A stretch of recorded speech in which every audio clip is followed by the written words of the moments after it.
अब आगे के कार्यक्रम के लिए हम श्रीमान वासुदेव जी से निवेदन करते हैं।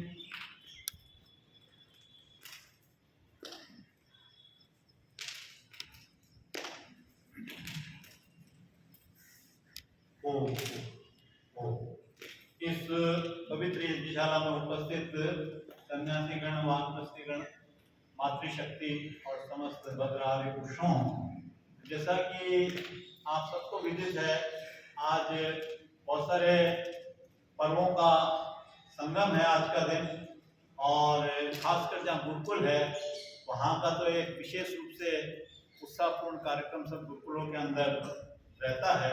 उसी क्रम में हमारे यहाँ भी ये कार्यक्रम रखा जा रहा है। इस कार्यक्रम के संबंध में एक कार्यक्रम उपनयन और वेदांत संस्कार यहाँ बड़ा ही हर्षोल्लास के साथ में आचार्य कर्मवीर जी के उसके सानिध्य के अंदर ये कार्य संपन्न हुआ। अब आगामी कार्यक्रम चूंकि हमारे पास में अभी आज पर्व है, लोग घरों पर मनाना चाहते हैं, इसलिए भी उपस्थिति कम है। एक आर्य समाज के अंदर भी प्रोग्राम है वहाँ केसरगंज आर्य समाज में, उसके कारण भी तो इन कारणों की उपस्थिति तो थोड़े कम है, पर ठीक है, जैसा भी है उसके हम आनंद लेते हैं। अपना प्रशंसा को व्यक्त करने का थोड़ा समय है, और उसके बाद में यहाँ आप सबके लिए भोजन की व्यवस्था की गई है। आज के इसके बाद में आपको कह दिया जाएगा भोजन की व्यवस्था। अब आप इसमें इस समय जो भी अपनी अभिव्यक्ति इस पर्व के संबंध में, संस्कृत दिवस है आज, और हैदराबाद के सत्याग्रही जो 1939 के अंदर बलिदान दिया था, हमारी संस्कृति के रक्षण के लिए जो बलिदान हुए, उन सत्याग्रहों को भी हम उनको श्रद्धांजलि यहाँ से हम उनको देते हैं। इसके अलावा आज का श्रावणी पर्व है, स्वाध्याय का पर्व है, वेद अध्ययन का पर्व है। इसका प्रारंभ हम आज से करें, क्रम टूट गया है तो यहाँ पुनः प्राप्त उसको उस क्रम को बनाए हैं वेदाध्ययन। तो ये पर्व भी है। फिर आज लोक के अंदर बहुत ही पुरानी परंपरा से एक पर्व है, भाई बहन का पर्व है। भाई बहन के प्यार का प्रतीक रक्षाबंधन जो है ये पर्व है। इस अवसर पर आप आज गुरुकुल के ब्रह्मचारी भी कोई अभिव्यक्ति रखना चाहें तो वो भी तैयार रहें, और उधर माताएं बहनों में से और इधर पुरुषों में से जो भी अपने विचार रखना चाहें वो आगे आते हैं। हाँ जी, उधर से आप माताओं में से आप श्रीमती कुमुदनी आ रही है, अपनी अभिव्यक्ति देने के लिए यहाँ उपस्थित है।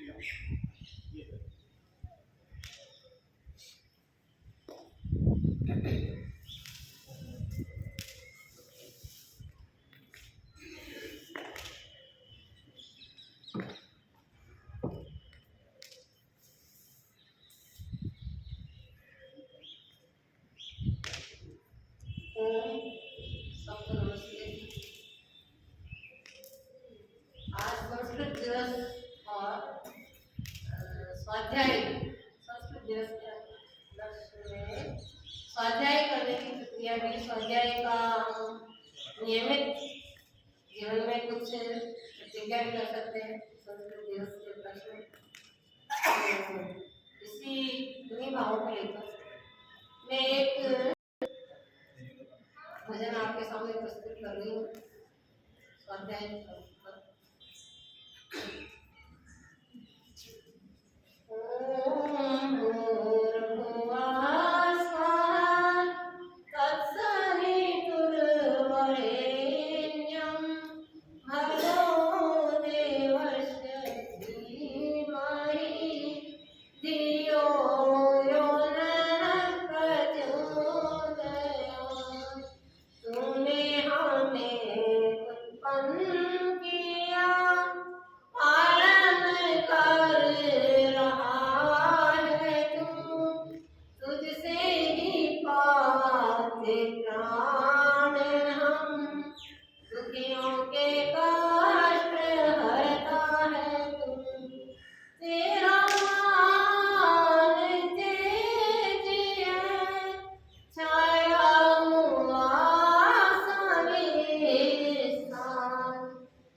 नित्य स्वाध्याय सत्संग करते रहो, एक दिन प्राप्त सद जाने हो जाएगा। नित्य स्वाध्याय सत्संग करते रहो, एक दिन प्राप्त सद जाने हो जाएगा। शांति होगी परम भ्रांति मिट जाएगी, पाप दामों का अवसान हो जाएगा। शांति होगी परम भ्रांति मिट जाएगी, पाप दामों का अवसान हो जाएगा। दूर हो जाएगी स्वार्थ की भावना, छल कलह द्वेष अधिकार लिखा सके। लक्ष्य की ओर सबके बढ़ेंगे चरण, जब स्वकर्तव्य का ज्ञान हो जाएगा। शांति होगी परम भ्रांति मिट जाएगी, पाप तापों का अवसान हो जाएगा। नित्य स्वाध्याय सत्संग करते रहो, एक दिन प्राप्त सद जान हो जाएगा। पुष्प जो ही खिला बाग सुरभित हुआ, रंग विहंगों की आने लगी टोलियां, सद्गुणों की सुगंधी लुटाते रहो, सबके हृदयों में सम्मान हो जाएगा।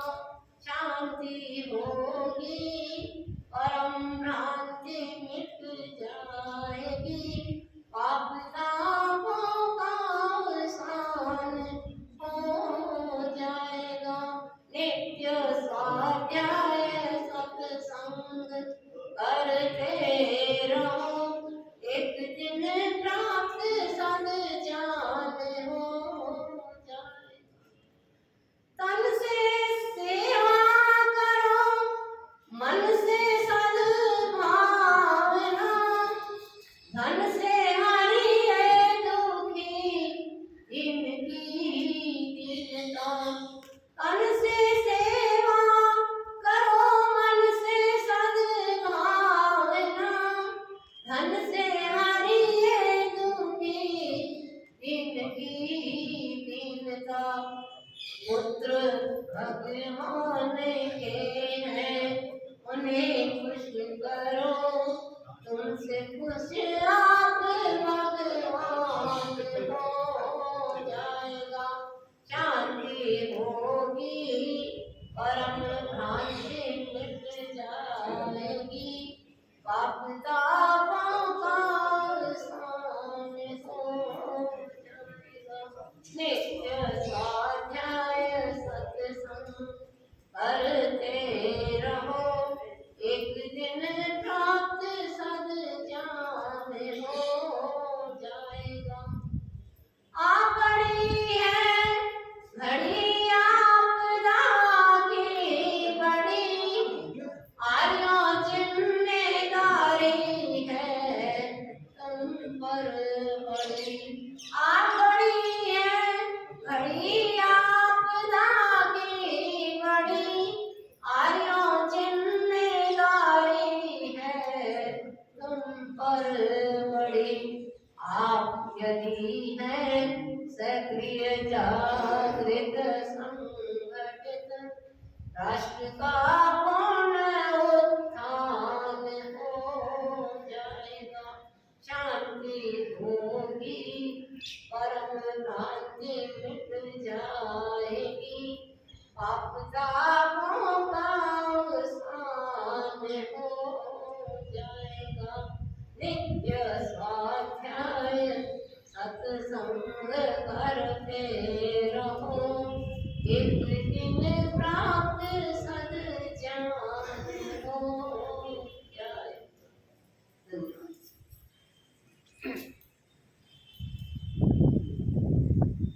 सुंदर गीत की प्रस्तुति, स्वाध्याय का महत्व बताते हुए आपने ये गीत रखा है। स्वाध्याय का हमारे जीवन में कितना महत्व है, लेकिन स्वाध्याय किसका? जहाँ स्वाध्याय की बात आई है हमारे धर्मशास्त्रों में, वहाँ पर स्वाध्याय वेद का, स्वाध्याय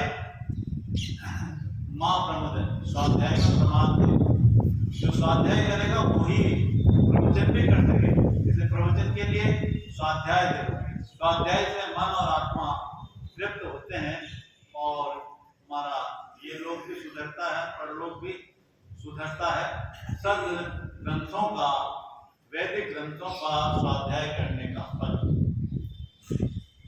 अद्वितीय है। अभी हमारे यहाँ के मुनि जी कह रहे थे कि भाई हमने अल्पाहार नहीं लिया, तो कोई अल्पाहार की जिनको जरूरती है और नहीं करे वास्तव में, वो जाके कर सकते हैं। ये अपने कार्यक्रम चलाते रहे, जिसको है करके आती है। हाँ, अब और आप में से कोई बोलना चाहें तो जरा हाथ खड़ा करें, मेरे को ध्यान रहेगा। हाँ जी, हाँ जी, हाँ। शांति देव जी अपने विचार व्यक्त करें। इससे पहले हमारे ये गीत की प्रस्तुति दे रहे हैं आर्टपुर कृषि उद्यान के कर्मचारी भानु प्रताप जी। आइए।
मैं भजन आपके समक्ष रखना चाहता हूँ। प्रभु प्यारे से जिसका संबंध है, उसे हरदम आनंद ही आनंद है। झूठी ममता से करके किनारा, देखे सच्चे पिता का सहारा, तो उसकी रजा में रजामंद है, उसे हरदम आनंद ही आनंद है। जिसकी कथनी में कोयल सी कूक है, जिसकी करनी में फूलों की महक है, प्रेम नगरी में ही जिसकी सुगंध है, उसे हरदम आनंद ही आनंद है। निंदा चुगली न जिसको सुहावे, पूरी संगत की रंगत न भावे, सत्संगत ही जिसको पसंद है, उसे हरदम आनंद ही आनंद है। दीन दुखियों के दुख जो मिटाए, बन के सेवक भला सबका चाहे, नहीं जिसमें घमंड और पाबंद है, उसे हरदम आनंद ही आनंद है। वेद नादों का जिसने बजाया, सोता भारत था उसको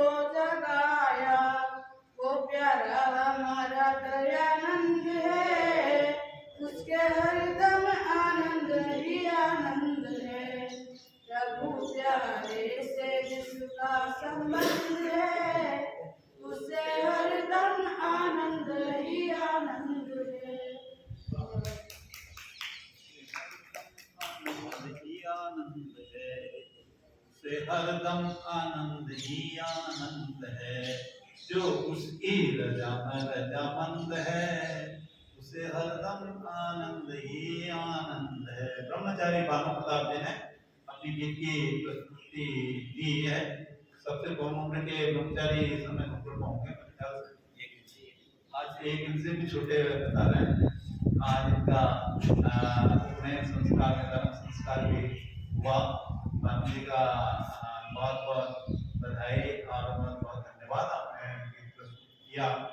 जो परमेश्वर से जुड़ा रहता है उसके जीवन में आनंद ही आनंद रहता है, और जो परमेश्वर से कट जाता है और अपने आप में रहता है तो वहाँ ईर्ष्या, द्वेष, लोभ, मोह आदि सारी चीजें वहाँ पर होती है। इसलिए हम परमेश्वर का सानिध्य प्राप्त करें। गीत के लिए धन्यवाद। अगले वक्ता के मैं श्री शांतिदेव सोमानी को आमंत्रित करता हूँ, वो अपने प्रस्तुति।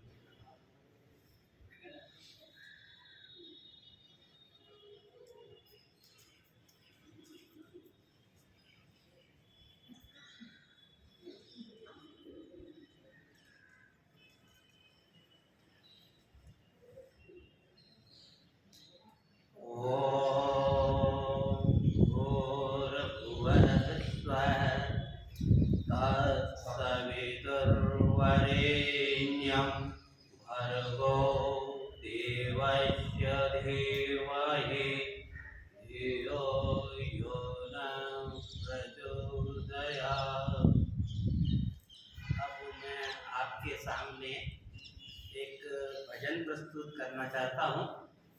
अभी इन दिनों में भजन का अभ्यास थोड़ा कम हो रहा है। वैसे रविवार को कभी मौका मिलता था, आजकल वो भी नहीं होता है और भजन भी बोलते नहीं हैं, तो ऐसा मौका भी नहीं मिल रहा है। फिर भी मैं एक प्रयास करूँगा आज भजन बोलने का, तो ध्यानपूर्वक सुने। श्रावणी के उपलक्ष्य में ही है वैसे, और नया भजन है, कोशिश कर।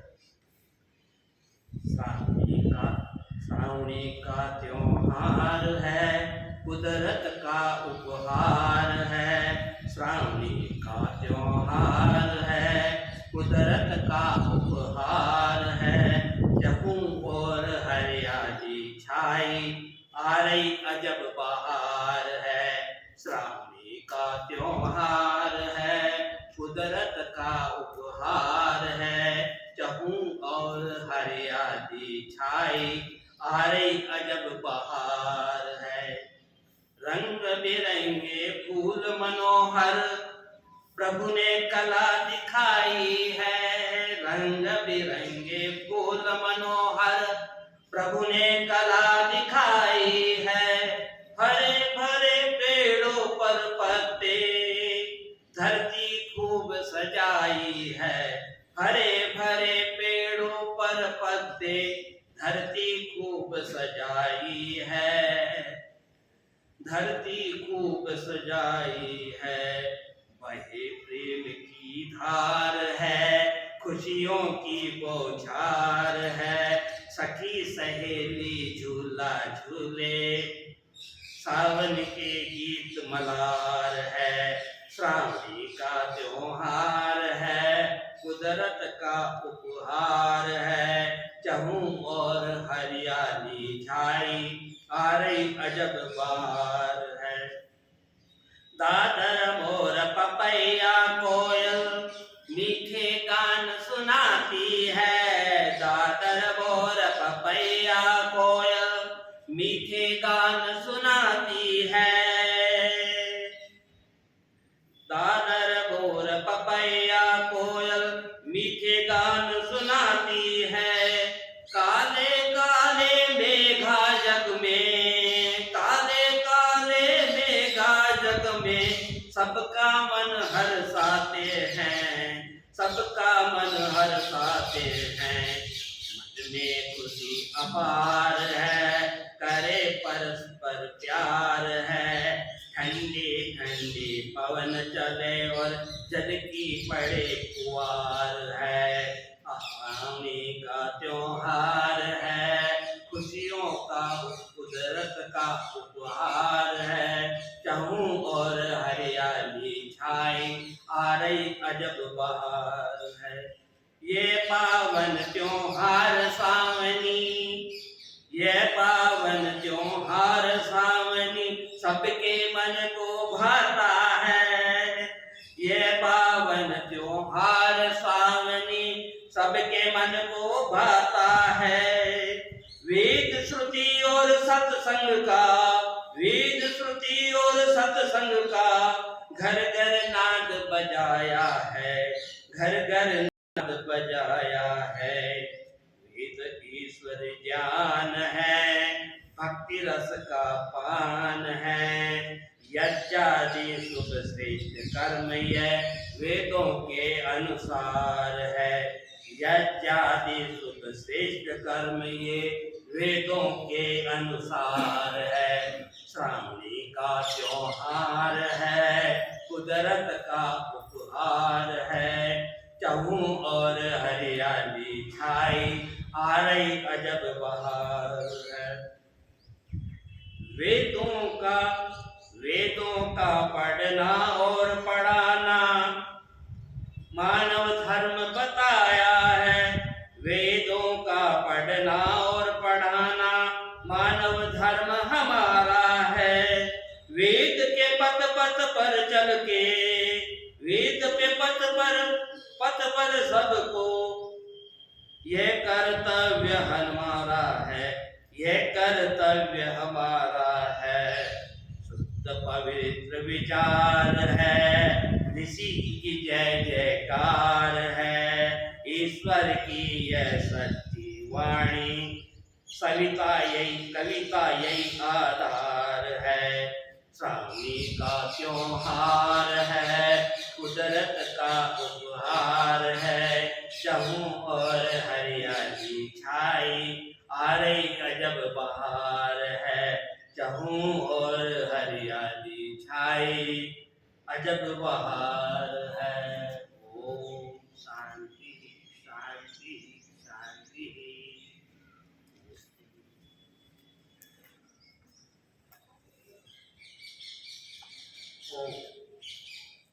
इसको तो वही से बट बोल सकते हो। अच्छा इसको, हाँ अच्छा बेसिक बात नहीं। हाँ चलिए। अभी बहुत ही एक नया गीत भाई शांतिदेव जी के द्वारा रखा गया था और वस्तुतः वो भाव थे जो इस समय हर व्यक्ति के मन में होता है। हरियाली की बहार है।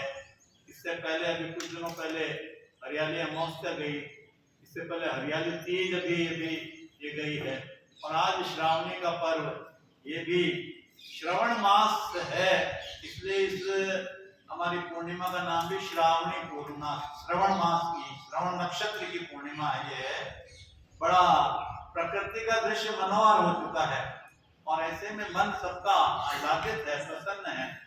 पर्व होते ही ऐसी है मन की प्रसन्नता बढ़ाने के लिए। यदि हमारे पर्व ना हो, पर्व ये हमारी जो संध्या होती है शरीर के अंदर होती है, ऐसे ही हमारी जो जगत की क्रियाएं हैं उनके अंदर भी ये पर्व संधि का कार्य करते हैं। तो संधि जैसे संधि ईख के रस को बांधे रखती है, बांस के डंठल को मजबूत बनाती है, वैसे ये जो संधि है ये पर्व संधि काल है।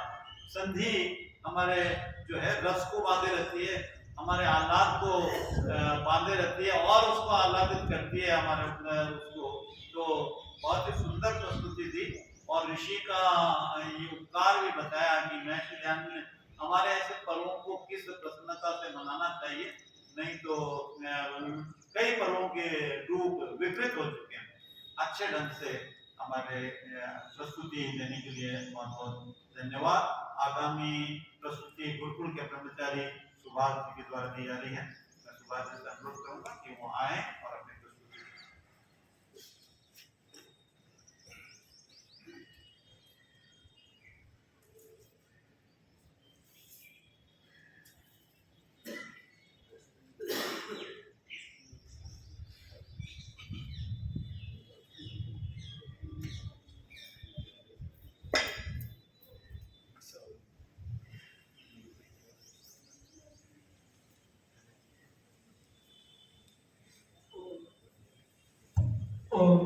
आप सभी के समक्ष भी वैदिक नृत्य का विधि होगा। इसमें पेज संख्या 48 इस भजन का गायन करेंगे। आप सभी साथ मिलकर बोलिए। सुखी बसे संसार सब, दुखिया रहे न कोई, यह अभिलाषा हम सबकी भगवन पूरी होय। विद्या बुद्धि तेज बल सबके भीतर होय, दूध पूत धन धान्य से वंचित रहे न कोय। आपकी भक्ति प्रेम से मन होए भरपूर, राग द्वेष से चित्त मेरा कोसों भागे दूर। मिले भरोसा आपका हमें सदा जगदीश, आशा तेरे धाम की बने रहे ममनीश। हमें बचाओ पाप से करके दया दयाल, अपना भक्त बनाए के हमको करो निहाल। दिल में दया उदारता, मन में प्रेम अपार, हृदय में धीरज मीरता, सबको दो करता। नारायण तुम आप हो, पाप विमोचन हार, क्षमा करो अपराध सब, कर दो भव से पार। हाथ जोड़ विनती करूं, सुनिए कृपा निधान। साधु संगत सुख दीजिए, दयानम्रता दान, दयानम्रता दान। एक और भजन पृष्ठ संख्या 50। पृष्ठ संख्या 50 आप सभी साथ में बोलेंगे।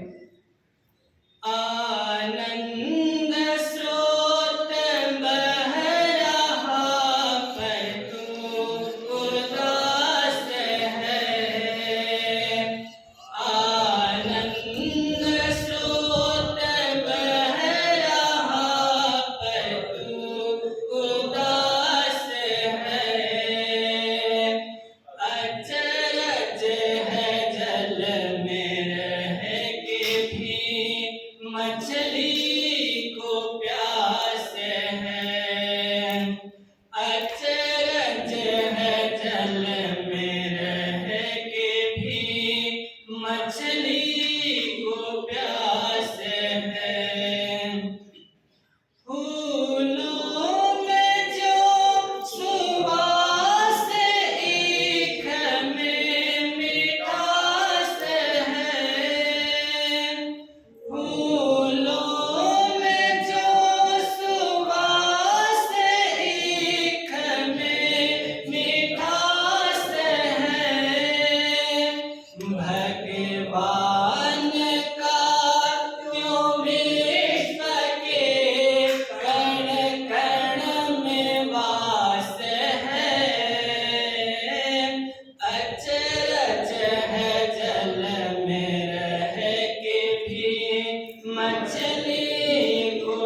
इसीलिए सबका धन्यवाद।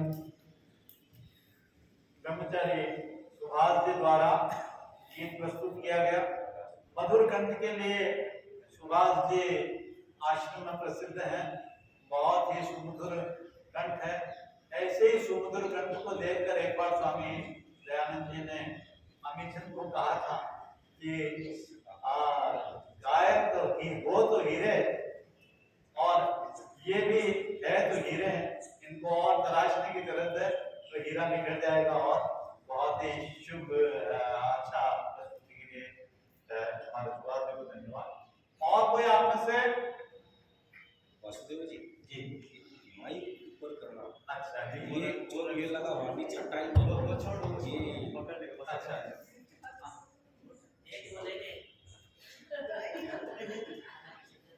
अच्छा, हाँ चलो, आपका एक गीत हो, आगामी एक गीत के लिए तैयार है सुशीला जी, और मैं आपको इस समय एक गीत में भी आपको सामने प्रस्तुत कर। आज जैसे कि आपको पर्व मालूम है, आज का पर्व जो है भाई बहन के प्यार का, प्रेम का पर्व भी है, स्वाध्याय का पर्व है, बहुत सारे पर्व है, इसके साथ में ये भी जुड़ा हुआ है। तो मैं तो जब भी मेरी बहन से राखी बंधवाता हूँ तो मेरी बहन को ये गीत याद आ जाता है और मुझे ये गीत गुनगुनाने लगती है। तो मैं बहन जी आपकी तरफ से ये गीत सबके सामने रख रहा हूँ, आप भी इसका आनंद लीजिए। एक बहन इस पर्व के ऊपर रक्षा सूत्र बांधते समय में क्या भावनाएं व्यक्त करती है, क्या उद्गार व्यक्त करती है कि भैया तुम्हें ऐसे ही ये रक्षा सूत्र नहीं बांध रही हूँ, इसकी कुछ कीमत है। आपको याद होगा कि हमारे इतिहास की एक घटना है कि चित्तौड़ की रानी कर्णवती ने हुमायूं को राखी भेजी थी। हुमायूं को राखी भेजी थी अपनी रक्षा के लिए। गुजरात के बादशाह बहादुर शाह से अपने राज्य की रक्षा के लिए हुमायूं को राखी भेजी, और उस राखी का उस समय भी इतना ही महत्व था जितना आज है, वो उस समय भी कम नहीं था। उससे हुमायूं ने उस रक्षा सूत्र का पालन किया और उसकी रक्षा के लिए, कर्णवती की रक्षा के लिए वो यहाँ आया और बहादुर शाह से उसकी रक्षा करी। तो ये बहुत सारे इस पर्व के भावनाएं जुड़ी हुई है। बहन एक क्या क्या कामना कर सकती है, भैया तुम्हें संस्कृत की रक्षा करनी है, आज तो संस्कृत दिवस भी है, हमारे भारतीय संस्कृति की रक्षा करनी है, वेद की रक्षा करनी है, गौ माता की रक्षा करनी है, और ये तुम्हारे जो सुगढ़ कलाई में जो रक्षाबंधन में ये बधा हुआ है, ये इस भावना को याद रखना, और इन भावनाओं को, मेरी भी इस भावना को इसके साथ में संजो लेना। इन्हीं भावों का एक गीत मैं आपके सामने करूंगा। रक्षा बंधन आज बांधने बहन द्वार तेरे आई रे, तार तार में भाई बहन का प्यार संजो कर लाई रे। रक्षा बंधन आज बांधने बहन द्वार तेरे आई रे। राखी की इस परंपरा में भरा बहन का प्यार है। राखी की इस परंपरा में भरा बहन का प्यार है। तार तार से गूंज रही अति मधुर प्रेम झनकार है। अति प्रेम मधुर झनकार है। शुद्ध प्रेम की यह प्रतीक है। शुद्ध प्रेम की यह प्रतीक है। इसकी यही बढ़ाई रे। रक्षा बंधन आज बांधने बहन द्वार तेरे आई रे। तार तार में भाई बहन का प्यार संजो कर लाई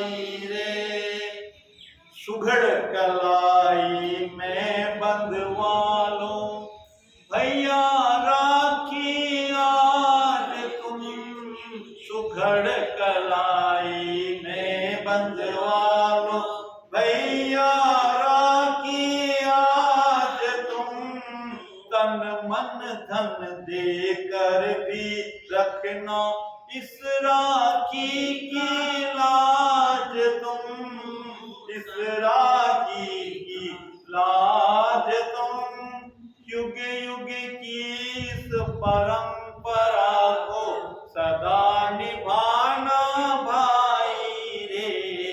रक्षा बंधन आज बांधने बहन द्वार तेरे आई रे। क्या भावना व्यक्त करती है बहन? सबसे पहले रक्षा करना भैया वैदिक ज्ञान की, सबसे पहले रक्षा करना भैया वैदिक ज्ञान की, लेकर भव्य भावना मन में जन जन के कल्याण की, जन जन के कल्याण की, नगर नगर में वेद ज्ञान की देना ज्योति जगाई रे। भैया रक्षा बंधन आज बांधने बहन द्वार तेरे आई रे। सावधान भी कर रही है बहन। सावधान हमें होने की आवश्यकता है, भाइयों को सावधान होने की आवश्यकता है। आज हमारी संस्कृति को बहुत आक्रमण हो रहे हैं, हमारी संस्कृति को मिटाया जा रहा है। यदि हम सजग नहीं रहे, संगठित नहीं रहे, तो ये मैंने आपको कभी माफ नहीं करेंगे। तो क्या कह रही है? सावधान हो रक्षा करना भारत माँ के भाल की, सावधान हो रक्षा करना भारत माँ के भाल की, देश धर्म हित वीर लगाना बाजी अपनी जान की, बाजी अपनी जान की, कांप उठेंगे तेरे सम्मुख, कांप उठेंगे तेरे सम्मुख दुश्मन आतताई रे। रक्षा बंधन आज बांधने बहन द्वार तेरी आई रे। तार तार में भाई बहन का प्यार संजो कर लाई रे। भैया तुमको नारी जाति का गौरव मान बढ़ाना है, भैया तुमको नारी जाति का गौरव मान बढ़ाना है। अबलाओं के अश्रु पहुँच कर धीरज उन्हें बंधाना है, धीरज उन्हें बंधाना है। भारत की सब बहनें भैया, भारत की सब बहनें भैया द्वार तुम्हारे आई रे।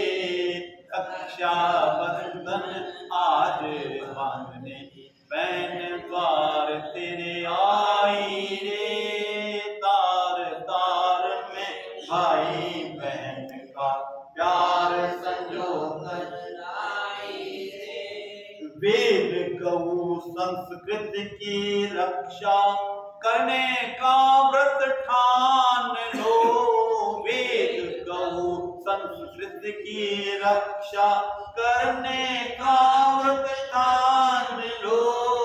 राखी की बंधाई भैया मेरी यह तुम मान लो, राखी की बंधाई भैया मेरी यह तुम मान लो, मेरी यह तुम मान लो।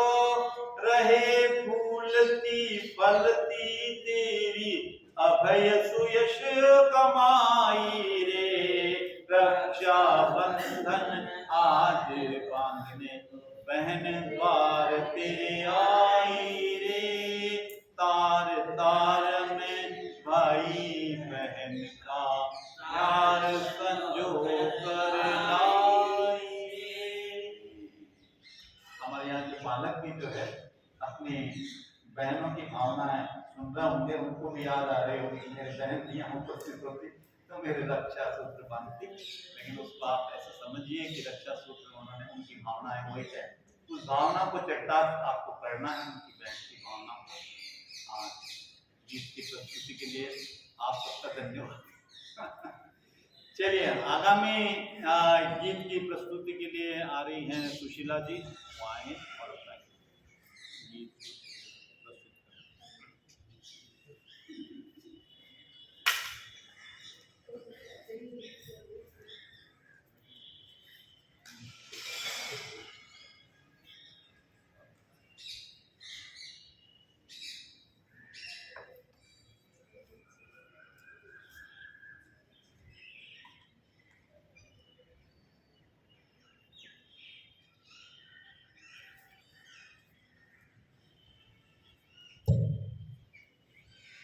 आज मैं पहली बार भजन बोल रही हूँ, इससे पहले मैंने कभी बोला नहीं यहाँ पे, कोशिश करती हूँ।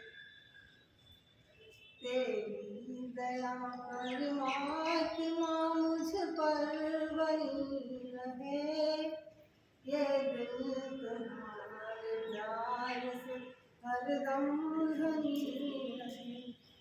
तेरी दया परमात्मा मुझ पर बनी रहे, ये दिल तुम्हारे प्यार से हरदम धनी रहे।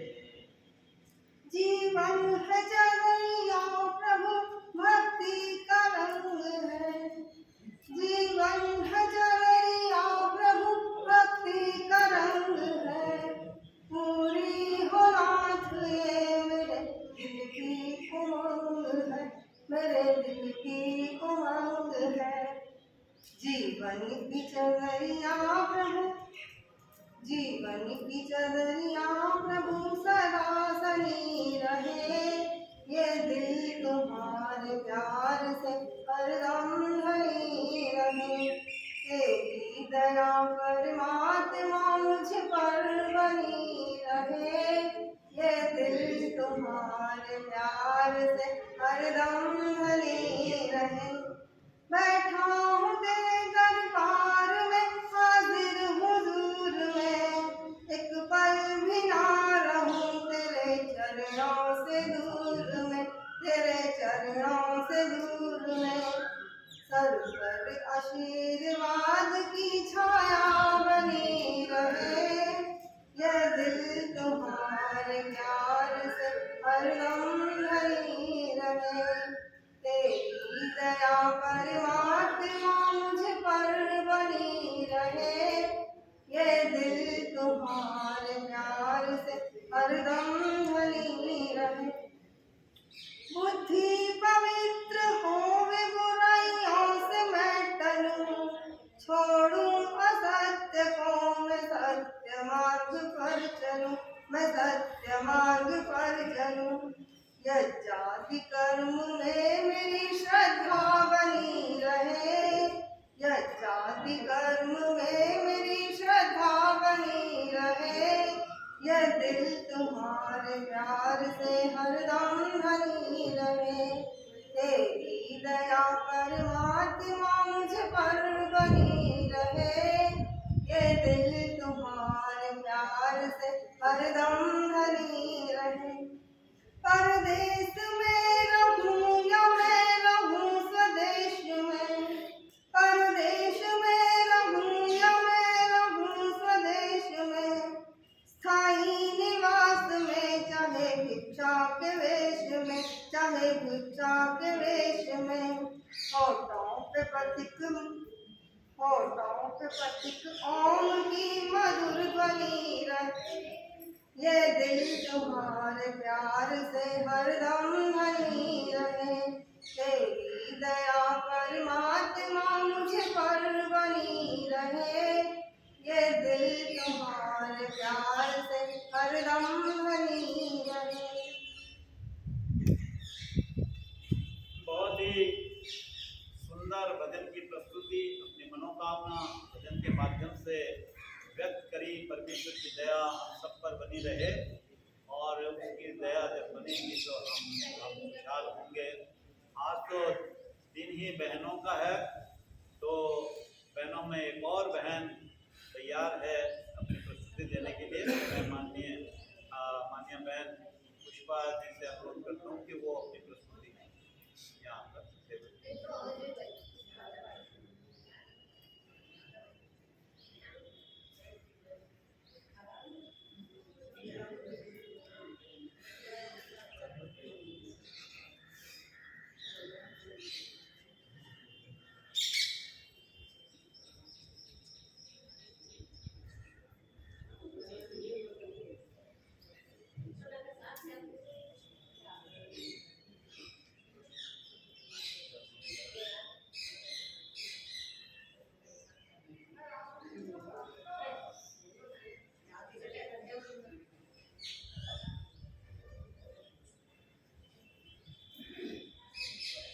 ओम। शाला में उपस्थित सभी महानुभाव, आचार्य, ब्रह्मचारी, सभी को मेरा नमन। मैंने कभी भजन बोला तो नहीं है, लेकिन अभी सभी तो मैंने कहा चलो अपन भी पीछे क्यों रहे। तो इसलिए एक सबकी कृपा को लेकर अगर ईश्वर की कृपा न हो तो हमें सफलता मिलना मुश्किल होता है, और अगर ईश्वर कृपा हो तो हमें जो हमारा ध्येय होता है उसको प्राप्त करना बहुत आसान हो जाता है। तो ईश्वर की कृपा के विषय में एक भजन है। ईश्वर तुम्हीं दया करो, तुम बिन हमारा कौन है। दुर्बलता दीनता भरो, तुम बिन हमारा कौन है। ईश्वर तुम्हीं दया करो, तुम बिन हमारा कौन है। दुर्बलता दीनता हरो, तुम बिन हमारा कौन है। जग को बनाने वाला तू, दुख को मिटाने वाला तुम।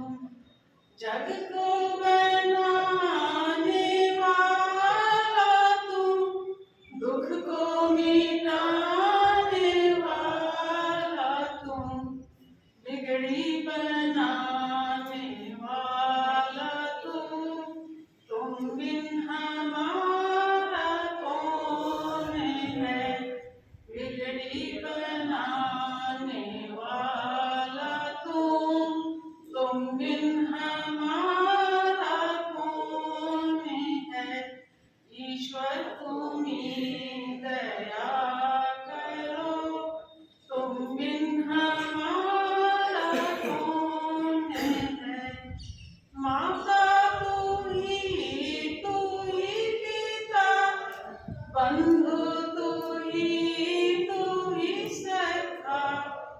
माता तू ही पिता, बंधु तू ही सखा।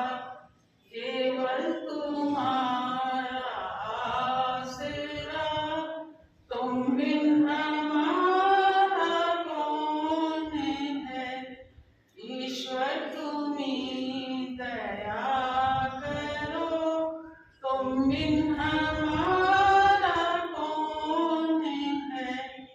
तेरा भजन तेरा मनन, तेरी ही धुन तेरी लगन। तेरा भजन तेरा मनन, तेरी ही धुन तेरी लगन। तेरी शरण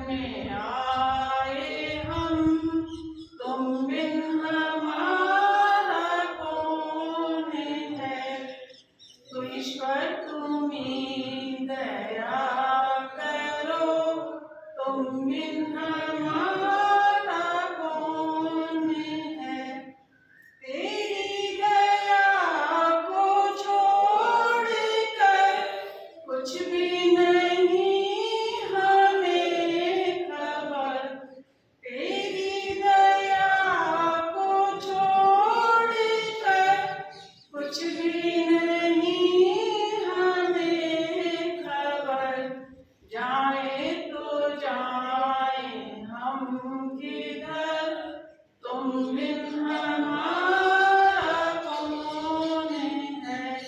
जाए तो जाए हम किधर, तुम बिन हमारा कौन है। ईश्वर तुम्हीं दया करो, तुम बिन हमारा कौन है। दुर्बलता दीनता हरो, तुम बिन हमारा कौन है। ईश्वर तुम्हीं दया करो, तुम बिन हमारा कौन है। बहुत ही ऊंचे भाव वाली समर्पण की भावना लिए हुए गीत की प्रस्तुति बहन पुष्पा जी, देवी जी, लता जी। तो ऐसी प्रार्थनाएं हैं, मुझे याद है कि जब हम स्कूलों में थे तो ऐसी प्रार्थनाएं स्कूलों में बुलाया करते थे, और वह शक्ति हमें दो दया में दे, ऐसे बहुत ही ऊंचे भाव वाली कर्तव्य पथ पर डट जाए। आज वो पुरानी प्रार्थना की याद मुझे आई कि ये प्रार्थना हम स्कूल के अंदर बुलाया करते थे बच्चों को। और मेरे टाइम पे मैं भी जब बचपन में पढ़ता था तो स्टूडेंट और समाज बच्चों की गीतों की प्रस्तुति वहाँ प्रार्थना के रूप में दी जाती है। बहन जी का बहुत बहुत धन्यवाद। आज तो कार्यक्रम को हम ठीक समय पर समाप्त करेंगे। 11:15 आपके भोजन की प्रतीक्षा बस है, सूचना मिली, अभी थोड़ा समय है, उस समय को हम अच्छे से गुजार लें। और सुनने वाले आप हैं, सुनाने वाले भी आप ही हैं, एक दूसरे को सुनाएं और आनंद अभिव्यक्ति करें। हम अंत में हम आचार्य जी का भी आशीर्वाद आज लेंगे। इससे पूर्व किनका नाम था? हमारी बहन सबसे इस समय वयोवृद्ध है इस यज्ञशाला में उपस्थित बहनों में। स्वामी जी के बाद में का नंबर है। माननीय बहन जी से अनुरोध करूंगा कि पवित्रा देवी जी आपका नाम है, तो वो हिम्मत करके वो क्या रही है। वैसे तो ऋषि उद्यान में आती जाती रही हैं, वर्षों से आते जाते रहे हैं, पर आज भजन की गाने की आप बता रही हैं। आप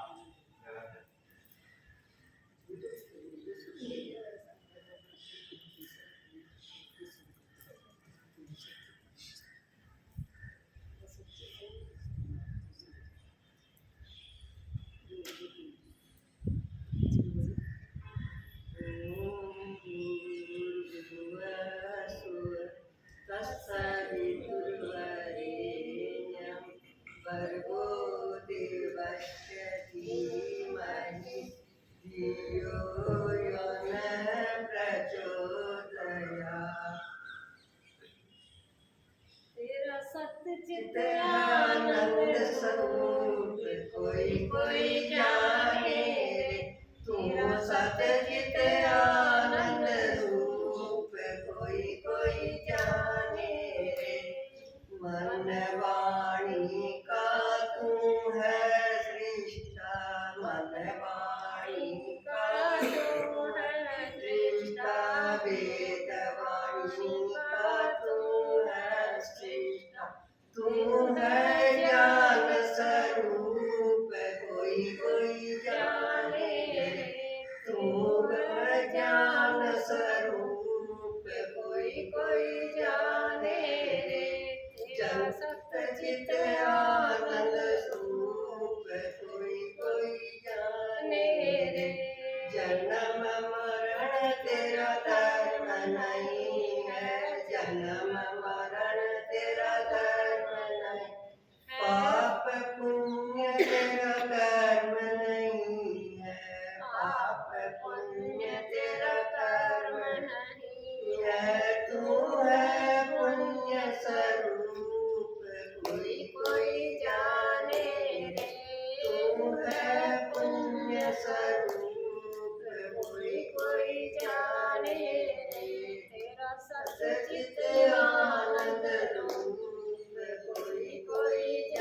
करता सो है सबका भूप, कोई कोई जाने रे तू है सबका भूप, कोई कोई जाने रे तेरा सतचित आनंद रूप, कोई कोई जाने रे।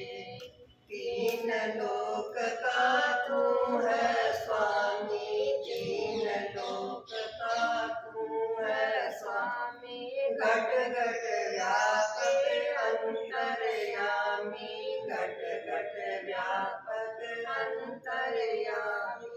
जो माला में सूत कोई कोई जाने रे, जो माला में सूत कोई कोई जाने रे, तू सच्चित आनंद रूप, कोई कोई जाने रे।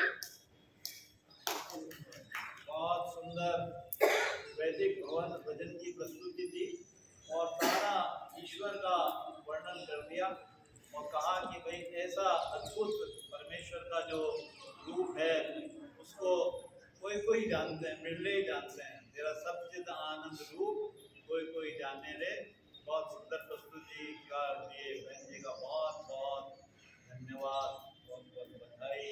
तो और अब जो है प्रस्तुति देने आ रहे हैं हमारे धर्म जी, धर्म जी आए और अपनी प्रस्तुति दें।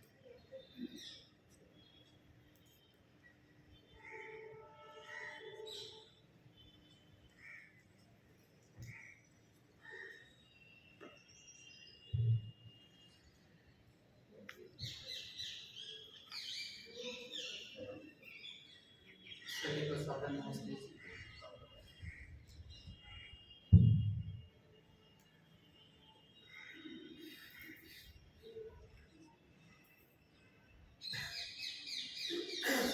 छोड़ कर सहारे प्रभु का तूने सहारा, प्रभु के सिवा जगत में कोई नहीं हमारा, प्रभु के सिवा जगत में कोई नहीं हमारा।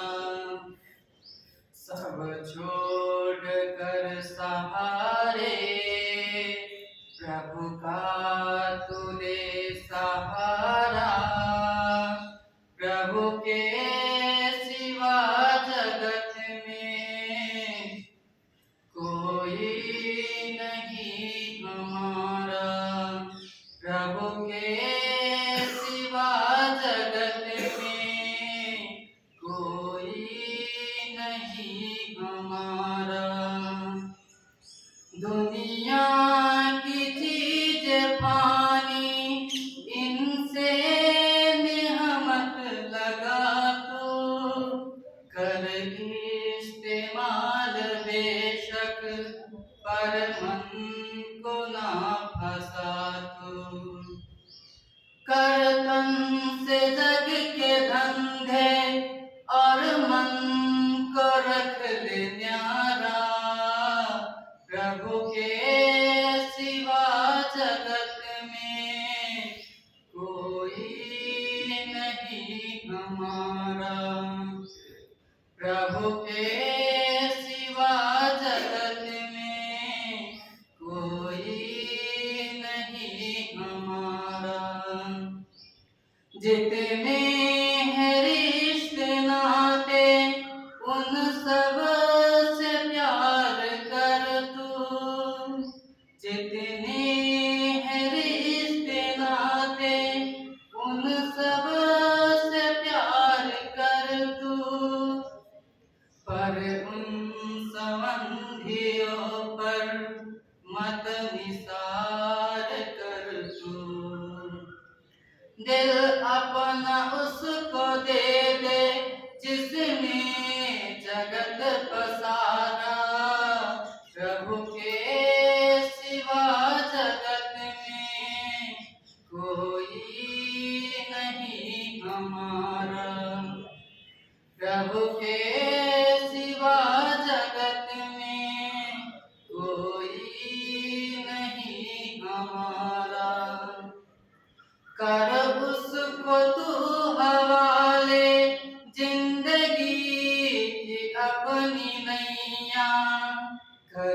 देगा पार भव से नैया कवहत भैया।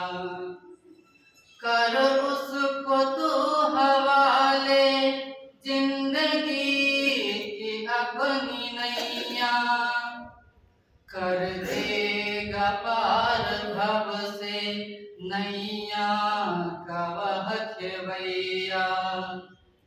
बन जा उसी का साथी चमके तेरा सितारा, प्रभु के सिवा जगत में कोई नहीं हमारा। प्रभु के सिवा जगत में कोई नहीं हमारा। इस तेरी जिंदगी का कोई नहीं भरोसा, ना जाने किस घड़ी ये दे जाए तुमको धोखा। इस तेरी जिंदगी का कोई नहीं भरोसा, ना जाने किस घड़ी ये दे जाए तुमको धोखा। चंद श्वासों पर टिका है मिट्टी का ये मीनारा, प्रभु के सिवा जगत में कोई नहीं हमारा। प्रभु के सिवा जगत में कोई नहीं हमारा। सब छोड़ कर सहारे प्रभु का तू दे सहारा, प्रभु के सिवा जगत में कोई नहीं हमारा। प्रभु के सिवा जगत में कोई नहीं हमारा। प्रभु के सिवा जगत में कोई नहीं हमारा। धर्म जी ने सुंदर प्रस्तुति दी। आचार्य जी का आशीर्वाद मिले, उनकी शुभकामनाएं हमको सुनने के लिए मिले। उससे पूर्व में वेद के संबंध में चंद पंक्तियां आपको सामने रख रहा हूँ। आज वेद का उपक्रम करने का दिन है। वेद का जो छूटा हुआ उपक्रम है उसको पुनः शुरू करने का दिन है। और वेद क्या है, इसकी महत्ता हम सब जानते हैं। वेद हमारे धर्म पुस्तक है। वेद सनातन क्या है? सनातन वेद धर्म, वेद सनातन है। परमात्मा की जो ज्ञान है वो सनातन है। वर्णाश्रम व्यवस्था, वैदिक वर्णाश्रम व्यवस्था वो सनातन है। हम सब उस सनातन परंपरा के अनुयायी हैं। हमारा एक ही धर्म ग्रंथ है। और वेद स्वतः प्रमाण है, वो परतः प्रमाण नहीं है, स्वतः प्रमाण है अपने आप। वो जब वेद का प्रमाण मिल जाता है तो बाकी सब ग्रंथों के प्रमाण वो निराधार है। वेद स्वतः प्रमाण है। ऐसा ग्रंथ जो है सारे वर्णाश्रमों का आधार है। बड़ी सुंदर पंक्तियां इस गीत के में वो पंक्ति आपके सामने रखता हूं। ब्रह्म कुल का देवता है राजकुल रक्षक रहा। ब्रह्म कुल का देवता है राजकुल रक्षक रहा। वैश्य वंश विभूषिता है रुद्र कुल स्वामी महा। वैश्य वंश विभूषिता है शूद्र कुल स्वामी महा। वेद ही वर्णाश्रमों का आदि है, आधार है। वेद ही जग में हमारा ज्योति जीवन सार है। वेद ही सर्वस्व प्यारा पूज्य प्राणाहार है।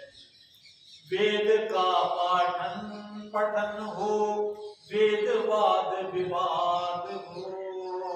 वेद का पाठन पठन हो, वेद वाद विवाद हो, वेद हित जीवन मरण हो, वेद हित आह्लाद हो। आर्य जन का आज से, आर्य जन का व्रत जन का आज से, व्रत विश्व वेद प्रचार हो। वेद ही जग में हमारा ज्योति जीवन सार है, वेद ही सर्वस्व प्यारा पूज्य प्राणाधार है।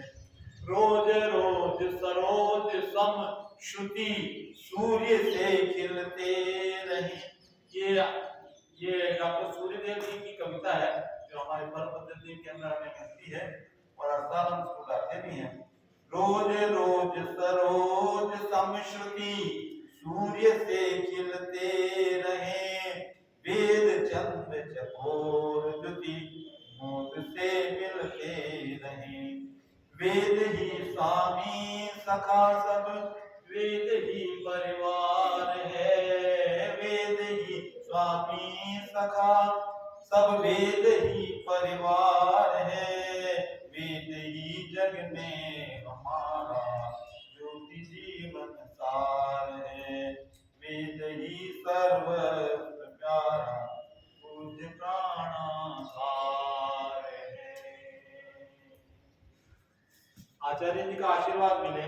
मैं इससे पूर्व आपको इस पर्व का एक और ऐतिहासिक महत्व है वो आपको याद दिलाता हूं कि 1939 में 1939 में एक बड़ा सत्याग्रह सुदूर दक्षिण के अंदर हुआ था और आर्य समाज का प्रादुर्भाव उस समय हो चुका था और निजाम का वहाँ पर जो है बहुत ही दबदबा था, उसका बहुत प्रभाव था। लेकिन वो निजाम जो हैदराबाद का निजाम, उसका नाम तो मेरे को स्मरण में नहीं आ रहा है, उस्मान अली जो है बहुत अत्याचार इस आर्य जाति के लोगों के ऊपर, जो हमारे सनातन जो परंपराएं थी उसके ऊपर रोक लगाना, यज्ञ के ऊपर रोक लगाना, मंदिर के ऊपर अंदर जाने से रोक लगाना, केवल ये वैदिक पद्धति नहीं बल्कि जो हमारी सनातन परंपराएं जो लोगों में थी उस पर प्रतिबंध लगा दिए। कोई मंदिर नहीं जा सकता था, कोई पूजा पाठ नहीं कर सकता था, कोई अपने आराध्य को याद नहीं कर सकता। ऐसे अंदर आर्य समाज के नेतृत्व के अंदर पंडित नरेंद्र जी जिसके अगवा थे और उन्होंने इस निजाम को खत्म करने के लिए वहाँ 19 सत्याग्रही, ये हमारे इतिहास की बहुत बड़ी घटना है हमारे आर्य समाज के इतिहास की, कि इतना बड़ा आंदोलन उस निजाम के विरुद्ध किया और अंत में उसको निजाम को छोड़ के जाना पड़ा। उसको मारने के लिए उसको कई तरह की पूरी योजना बनाई, एक यहाँ इस सिरे पर एक खड़ा रहेगा, उसके बाद में यहाँ से बच जाए तो वहाँ और वहाँ से बच जाए तो वहाँ। तो 19 सत्याग्रही उसमें हुए। हम उन सत्याग्रहियों को बहुत बहुत उन हुतात्माओं को उनका पुण्य स्मरण करते हैं और उनके लिए 2 मिनट का हम मौन भी रखते हैं। और दूसरी बात यह है कि इन सत्याग्रहों की नामावली हमारे यहाँ पर ताम्रपट के ऊपर उनकी ये लगी हुई नामावली है और मेरे पास वो डायरी में थी, लेकिन वो डायरी मेरी मिस हो गई, नहीं तो हम उसको आप गीत के सामने सुनाएंगे। श्यामलाल जी है, रतिराम जी है, महादेव जी है, ऐसे बहुत सारे बलिदानी हुए और उन्होंने निजाम का। और आज भी यदि हम सजग नहीं रहे तो ऐसे ही हम ये इस प्रकार की ये घटनाओं से हम उसको साक्षात्कार करना पड़ेगा, उनका मुकाबला करना पड़ेगा और मुकाबला करने की ज़रूरत है। इसलिए हम सब जने संगठित हो और संगठित होते हैं हमारे इन पर्वों के माध्यम से, संगठित होते हैं हमारे जो परंपराएं हैं उनका निर्वाह करने। तो हमारी परंपराओं को भाई संध्या वंदन करना है, करेंगे, हम पूजा पाठ जो करना है वो करें और कभी कोई धार्मिक कार्यक्रम हो, बड़ा कार्यक्रम हो, उसमें अधिक से अधिक लोग सम्मिलित हों। तो इस तरह से हमारी संस्कृति को सुरक्षित रखें, वेद का स्वाध्याय करें, इस पर्व से ये प्रेरणा लें तो हमारी संस्कृति सुरक्षित रहेगी। नहीं तो इस संस्कृति को मिटाने के लिए, लेकिन नहीं मिटाने, कि मिस्र यूनान रोमा सब मिट गए जहाँ से, क्या बात है कि कुछ हस्ती मिटती नहीं हमारी। अब वो तो है, लेकिन उसके लिए प्रयास तो करना ही पड़ेगा, हमें एकजुट तो होना ही पड़ेगा। तो हम इस समय एकजुट होने का संकल्प लेवें और अब 2 मिनट के लिए उन शहीदों को स्मरण में याद करें और भारत माँ के अंदर ऐसे सपूत, देश और धर्म पर बलिदान होने वाले ये लोग इस धरती के ऊपर पैदा हो, जो संस्कृति की बचाने का कार्य करें, हैं, बचाएंगे, रक्षा करेंगे हमारी संस्कृति की मिलकर सब। आप 2 मिनट जो है खड़े होकर मौन 2 मिनट का मौन खड़े हो जाएं अपने।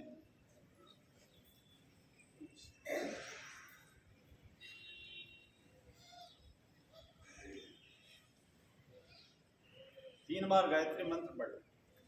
ओम भूर्भुवः स्वः तत्सवितुर्वरेण्यं भर्गो देवस्य धीमहि धियो यो न प्रचोदयात्।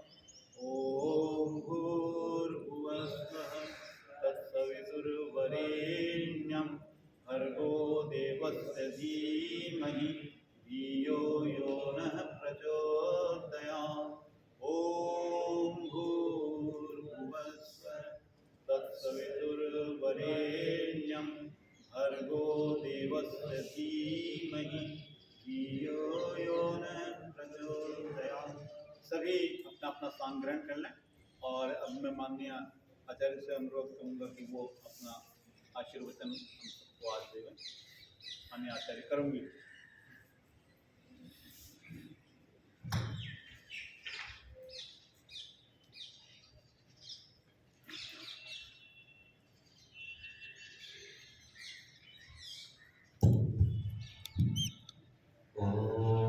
भद्रं कर्णेभिः शृणुयाम देवाः भद्रं पश्येमाक्षभिर्यजत्राः स्थिरैरङ्गैस्तुष्टुवांसस्तनूभिर्नशेम देवहितं यदायुः।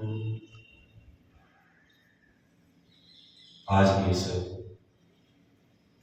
वैदिक सनातन परंपरा के पवित्र पावन श्रावणी पर्व के उपलक्ष्य में इस यज्ञशाला में उपस्थित वानप्रस्थी सन्यासीगण, धर्म प्रेमी सज्जनों, वंदनीय पूजनीय मातृशक्ति, आचार्यगण, ब्रह्मचारी बंधु, हम सभी लोगों ने मिलकर के आज जो अनेक संकल्पों, अनेक प्रकल्पों को लेकर के श्रावणी पर्व मनाया जाता है।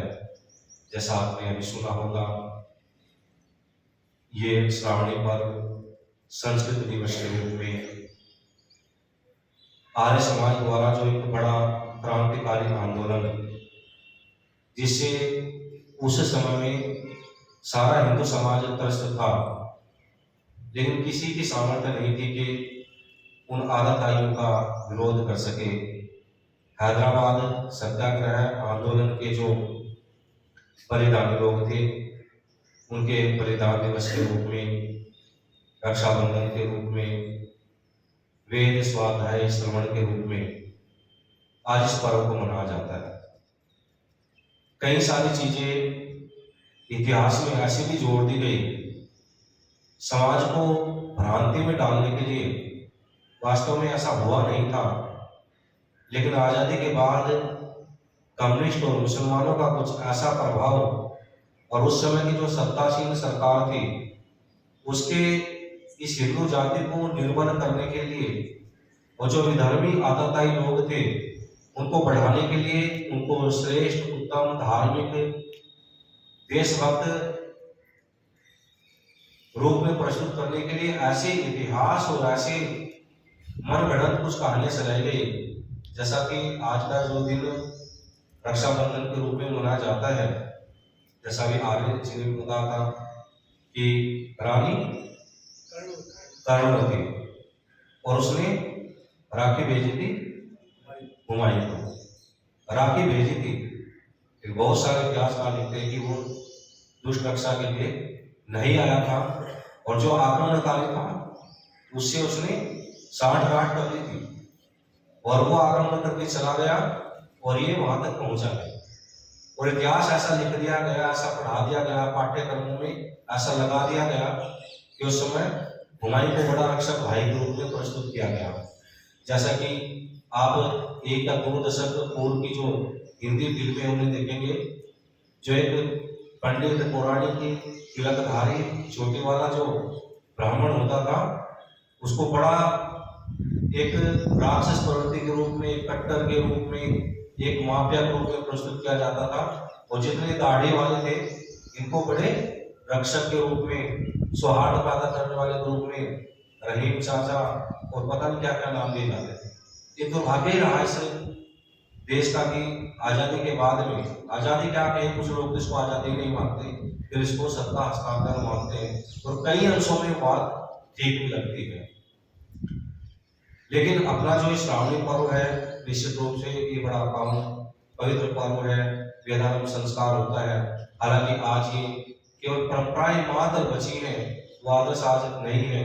हम सब लोग किसी प्रकार के संस्कार करते हैं केवल अपनी संस्कृति को जीवित रखने के लिए, औपचारिकता मात्र है, वो आदर्श आज स्थापित नहीं है। लेकिन कहते हैं कि यदि बीज बचा रहे तो कभी अनुकूल वातावरण पैदा हो तो बीज कभी भी वट वृक्ष के रूप में तैयार हो सकता है। तो हमारी जो ऐसी आदर्श जो सनातन परंपरा रही है, इस परंपरा पर चल करके ये भारतवर्ष विश्व गुरु कहलाया, संसार में सोने की चिड़िया कहलाया, पूरे संपूर्ण समाज का, दुनिया के संपूर्ण इस मानव समाज का दिशा निर्देश करने वाला ये आर्यवर्त कहलाया। ये तब तक ही रहा जब तक हम अपनी आदर्श परंपराओं में बंधे रहे, जब तक हम इन अपने त्योहारों को, अपने उत्सवों को वैदिक परंपरा के अनुसार मनाते रहे। ईश्वर जो एक सर्वव्यापक न्यायकारी, उसकी एक सर्वव्यापक ईश्वर की पूजा करते रहे, निराकार की पूजा करते रहे, तभी तक हम उस आदर्श को स्थापित रख सके। और जब से हमने उन अपनी परंपराओं को तोड़ा, एक ईश्वर को छोड़ करके बहुदेवतावाद का अनुसरण किया, निराकार को छोड़ करके हमने साकार में उपासना आरंभ की, हमने ईश्वर की पूजा पद्धति के को छोड़ करके वास्तव में हमने जो पत्थरों की पूजा करने आरंभ की, तभी से हमारा समाज भटकाव में है। जो विश्व गुरु था, चक्रवर्ती साम्राज्य जिस भारत का था, वही गुलामी की जंजीरों में जकड़ा गया। आज का जो श्रावणी पर्व है हमें यही प्रेरणा देता है कि हम अपने वेद, वेदांत जितने ग्रंथ हैं और जिन ग्रंथों को पढ़ करके हमारे देश के अनेक महापुरुषों और अनेक क्रांतिकारियों ने जिनसे प्रेरणा प्राप्त की, चाहे वो सत्या प्रकाश ऋग्वेद आदि भाष्य भूमिका है। कभी आप ऋग्वेद आदि भाष्य भूमिका सत्या प्रकाश के ऊपर जो लिखी हुई महापुरुषों की टिप्पणी है, क्रांतिकारियों की टिप्पणी है, चाहे वीर सावरकर की रही हो, राम प्रसाद बिस्मिल की रही हो, महर्षि अरविंद की रही हो, इन्हीं की भी पढ़े तो पता चलता है कि इन स्वामी दयानंद सरस्वती जी रचित जो ये ग्रंथ है, इनका कितना बड़ा महत्व है। और जो अभी आर्य जो बता रहे थे, हैदराबाद सत्याग्रह आंदोलन, इस देश का दुर्भाग्य ही है, ये हिंदू जाति जो इतनी वीर थी, जब से इसने वास्तव में ईश्वर के स्वरूप को बोला, ये नपुंसक जाति बन गई। हैदराबाद आंदोलन की बात कर रहे थे, हैदराबाद जब ये आंदोलन हुआ 1949 में, इससे पूर्व जो भारतवर्ष था ये आज के भारतवर्ष की तरह नहीं था। लगभग ये 565 रियासतों में बटा हुआ था। और जब सारी रियासतें विलय करने का निर्णय सरदार वल्लभ भाई पटेल जी ने लिया, इनमें 4 रियासतें ऐसी थी जो उस समय बागी हो गई थी। जो हैदराबाद रियासत, वो कहता था कि मैं अपना देश ही अलग बनाऊंगा, हैदराबाद को अलग ही, न पाकिस्तान में लूंगा न भारत में लूंगा। दूसरा जिसका राजा उस्मान अली, शासक उस्मान अली, और उस्मान अली उस समय दुनिया का सबसे धनी व्यक्ति था। उसके विषय में कहा जाता कि 450 क्विंटल सोना उसके पास था। और विडम्बना ही है कि 15%, केवल 15% उस रियासत के अंदर मुसलमान थे और 85% हिंदू थे। लेकिन हिंदू कोई भी सार्वजनिक स्थान पर कोई कर्म कांड नहीं कर सकते थे, कोई पूजा पाठ नहीं कर सकते थे, सब मंदिर के अंदर ताले डलवा दिए थे। और यहाँ तक ताकि विद्यालयों के अंदर जो प्रार्थनाएं होती थी, वो सारी की सारी प्रार्थनाएं भी बंद करवा दी गई थी। उस समय में आर्य समाज के जो नेता थे, चाहे स्वामी स्वतंत्रानंद सरस्वती जी रहे हो, महात्मा नारायण स्वामी जी रहे हो, उन लोगों ने इसके खिलाफ बड़ा आंदोलन किया और आर्य समाज के लोगों ने उसमें बड़ा बढ़ चढ़ कर हिस्सा लिया। लोग कहते हैं कि अजमेर से भी उस समय एक पूरी ट्रेन भर करके गई थी और गुरुकुल कांगड़ी से विद्यार्थियों का एक जत्था गया था, और उसी का परिणाम है आज जो भी थोड़ा बहुत दक्षिण भारत के अंदर आर्य समाज का नाम मिलता है वो केवल उस आंदोलन के कारण से ही है, क्योंकि उस आंदोलन में जो गुरुकुल कांगड़ी के विद्यार्थियों ने भाग लिया उसके बाद वहां के लोगों पर गुरुकुल का आर्य समाज का बड़ा प्रभाव पड़ा और उस समय बहुत सारे विद्यार्थी गुरुकुल कांगड़ी विश्वविद्यालय हरिद्वार में पढ़ने के लिए आए और फिर आगे वो आर्य समाज की परंपरा दक्षिण भारत में गई। क्योंकि जो हैदराबाद है रियासत थी, इसमें कुछ कर्नाटक का भी भाग आता था और कुछ महाराष्ट्र का भी भाग आता था, तो वहां से बहुत सारे लोग आए और फिर बड़ा आंदोलन, और इसका कितना प्रभाव हुआ राजनेताओं पर भी कितना प्रभाव पड़ा। उस समय सरदार वल्लभ भाई पटेल जी ने बाद में जब हैदराबाद रियासत को अपने कब्जे में ले लिया मिलिट्री एक्शन के बाद, क्योंकि नेहरू बिल्कुल नहीं चाहता था कि यहाँ पर सैन्य कार्रवाई की जाए और इसको मिलाया जाए, क्योंकि उनकी पूरा यमनों के साथ मुसलमानों के साथ में, चाहे वो फारूक अब्दुल्ला परिवार जम्मू कश्मीर का रहा हो, चाहे हैदराबाद वाले उस्मान अली रहे हो, उनकी सदा अंदर से सहानुभूति उन लोगों के साथ थी। लेकिन नेहरू एक दो दिन के लिए बाहर गए और उसी का लाभ लेते हुए, क्योंकि नेहरू प्रधानमंत्री थे और सरदार वल्लभ भाई पटेल उस समय गृह मंत्री थे, तत्काल जाते उन्होंने वहां पर सैन्य कार्रवाई की और उसको मजबूर किया, उसने आत्मसमर्पण किया। इसी प्रकार से जो जूनागढ़ रियासत जिसका शासक था मोहम्मद खान, वो कहता था कि मैं तो पाकिस्तान में ही जाऊंगा, वहां पर भी अधिक मात्रा में जो हिंदू थे 70-80%, लेकिन वो कहता था कि मैं पाकिस्तान में इसका विजय करूंगा। सरदार वल्लभ भाई पटेल वहां पर ये अब ट्रेन खाली लेकर के गए, वहां पर जाकर के आम जनसभा की सब लोगों को वहां पर बुलाया और कहा कि आप लोगों की इच्छा है, आप निर्णय करेंगे कि आप पाकिस्तान में जाना चाहते हैं, भारत में रहना चाहते हैं। हिंदू जनता अधिक थी, कोई पाकिस्तान नहीं जाना चाहता था, लेकिन जो मोहम्मद खान था उसका दबाव था। लेकिन जब सरदार पटेल ने वहां पर जाकर के ये प्रस्ताव किया कि जबरदस्ती तुमको कोई कहीं नहीं दे सकता, सब लोगों ने हाथ उठाए और कहा कि हम भारत में रहना स्वीकार करते हैं। वो ट्रेन पूरी की पूरी खाली आएगी। इसी प्रकार भोपाल की रियासत थी, भोपाल रियासत में भी अधिकांश हिंदू थे, लेकिन शासन मुसलमानों का था। एक रियासत केवल ऐसी थी जिसमें शासन था जो डोगरा परिवार था, हरि सिंह आदि जो लोग थे जम्मू कश्मीर की, उसमें मुस्लिम कुछ अधिक थे, थोड़ी मात्रा में अधिक थे, पर राजा हिंदू था। उसने भी धोखा पाया, उसने पहले कहा कि मैं भी स्वतंत्र रहना चाहूंगा, और जब कबायली लोग थे घुस गए वहां पर, तब जाकर के उसने भारत सरकार में विलय करने का प्रस्ताव दिया। और मैं तो नेहरू चाहता था कि जम्मू कश्मीर भारत में विलय हो, और न उस समय लॉर्ड माउंटबेटन जो अंतिम जनरल गवर्नर था वो भी बिल्कुल नहीं चाहता था। अंत में जाकर के मजबूर होकर के जब हरि सिंह ने विलय होने का प्रस्ताव दे दिया, तब जाकर के सरदार वल्लभ भाई पटेल ने वहां पर जो अपनी एयरफोर्स थी वहां पर तुरंत एकदम से वहां पर भेजी, क्योंकि जो बासी सेना थी, आर्मी थी, जो थल सेना को जा नहीं सकती थी। और उसमें भी उस व्यक्ति की दुष्टता देखो, कई बार ये सब कठोर लगते हैं, लेकिन कितना बड़ा अत्याचार उसने देश के साथ किया कि जहां तक जम्मू कश्मीर में वो लोग आगे बढ़े तो वहीं तक रोका, बाकी आगे जो जिस पर वो कब्जा कर चुके थे उसको वहां से नहीं भगाया, और जहां से नहीं भगाया वही स्थान आज जिसको हम पाक अधिकृत कश्मीर बोलते हैं, पीओके बोलते हैं, वो हिस्सा है। तो उस समय सरदार वल्लभ भाई पटेल जी का बहुत बड़ा योगदान था।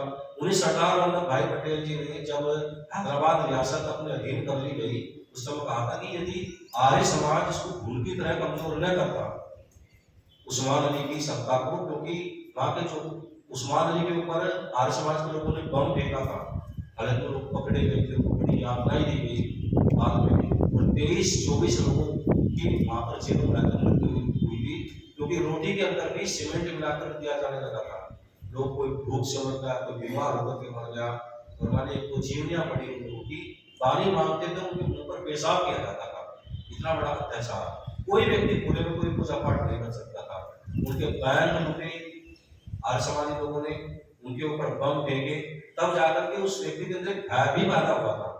सरदार वल्लभ भाई पटेल ने कहा था कि यदि आर्य समाज इसको इतना कमजोर न करता तो शायद इस तरह से एकदम इसको कब्जे में लेना ये हमारे लिए बड़ा दुर्लभ होता। तो हैदराबाद सत्याग्रह आंदोलन में जो बलिदानी लोग हैं उनके बलिदान दिवस के रूप में भी इस त्योहार को मनाया जाता है। हम सब लोग अपनी परंपरा को, अपनी संस्कृति को जाने, उसका अच्छे प्रकार से स्वाध्याय करें, स्वीकार करें। जितनी जितनी हमारी संस्कृति के प्रति श्रद्धा बढ़ती जाएगी, इतना इतना हमारा आत्मगौरव बढ़ता जाएगा, आत्मविश्वास बढ़ता जाएगा। बहुत सारा जो ये घटनाएं हैं ये किस कारण से हुई, क्योंकि सनातनी जो हिंदू लोग थे उनका जो मनोबल था वो उसे तोड़ दिया गया था। आर्य समाजी लोगों में जो इतने आंदोलन करने का जो जज्बा था उसका सबसे बड़ा कारण ये था कि स्वाध्याय बहुत करते थे। आर्य समाज की वो समिति आर्य समाज को माना जाता था बुद्धिजीवी संगठन के रूप में, उसके साथ साथ क्रांतिकारी आंदोलनकर्ता संगठन के रूप में।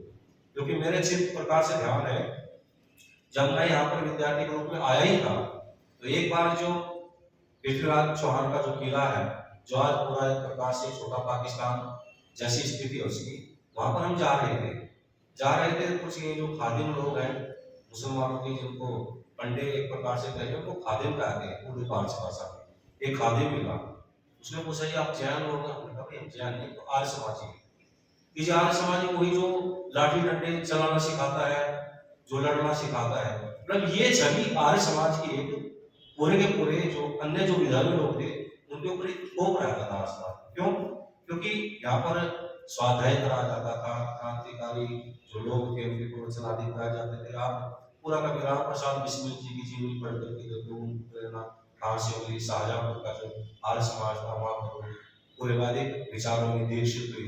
ऐसे बहुत सारे लोग, सरदार भगत सिंह जी का जीवन पढ़े, उनके दादा प्रत्येक दिन दैनिक यज्ञ करते थे, और जब उनका यज्ञोपवीत संस्कार हुआ सरदार भगत सिंह जी का, इनका जो यज्ञोपवीत संस्कार था उनके द्वारा किया गया था पंडित लोकनाथ तर्क वाचस्पति, जिन्होंने पूजनीय प्रभु हमारे ये प्रार्थना लिखी है, यज्ञोपवीत प्रभु हमारे भावोज्वल कीजिए। इन्होंने सरदार भगत सिंह जी का यज्ञोपवीत संस्कार किया था, और उसी समय इनके जो पिता, इनके जो ताऊ जी थे सरदार भगत सिंह जी के, उन्होंने संकल्प किया था कि हम अपने बेटे को देश की आजादी की बलिवेदी पर बलिदान, इसको जो है निशावर करते हैं, उसके लिए तैयार करते हैं। क्यों? क्योंकि वो पूरा वैदिक धर्म था, प्रत्येक दिन उस घर के अंदर यज्ञ होता था, और उनका इसीलिए जो सिख समाज से बहुत का विरोध भी था। तो ऐसा जो ये अपनी जो एक हमारा साहित्य था, चाहे सकल का सर्ववेदानी भाषण का, और यदि भक्ति भी देखना हो तो कभी स्वामी दयानंद सरस्वती की जो आरंभ पुस्तक है उसको पढ़ करके देखे कि दयानंद की क्या भक्ति थी। और दयानंद की यदि दया देखनी हो तो गो करुणा निधि पढ़ करके देखे। और यदि सत्या कभी सिद्धांत के प्रति कट्टरता देखनी हो कि स्वामी जी के सिद्धांत के प्रति क्या कट्टरता थी, कितनी कट्टरता रही होगी, वो कहते हैं कि चाहे मेरी उंगलियों को मोमबत्ती की तरह जला दिया जाए, मेरे पूरे शरीर को जिस तरह मोमबत्ती जला दी जाती है, मेरे शरीर को इस प्रकार से जला दी जाए, तो दयानंद सत्य ही कहेगा।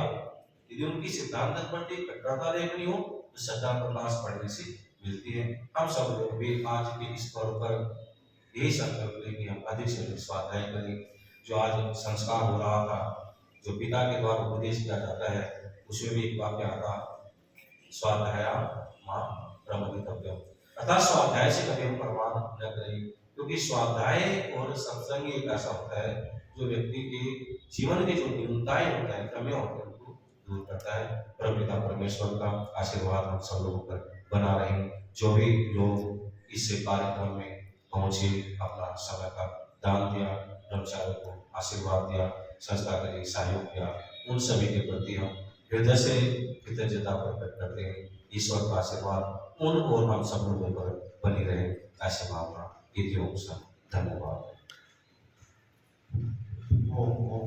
बहुत सारी बातें आचार्य जी ने, ऐतिहासिक घटनाएं, संस्मरण आपने सुनाए, और जैसे ये वो कर्णवती की घटना जो है ना, कोई उसने रक्षा नहीं की। अब मैंने भी ऐसे ही पढ़ा था कि उसने रक्षा करने के लिए आया। अब ये इतिहास, हमारा इतिहास ऐसे ही बदला गया। आप सभी जानते हैं कि हमारी भूल और हमारे धर्म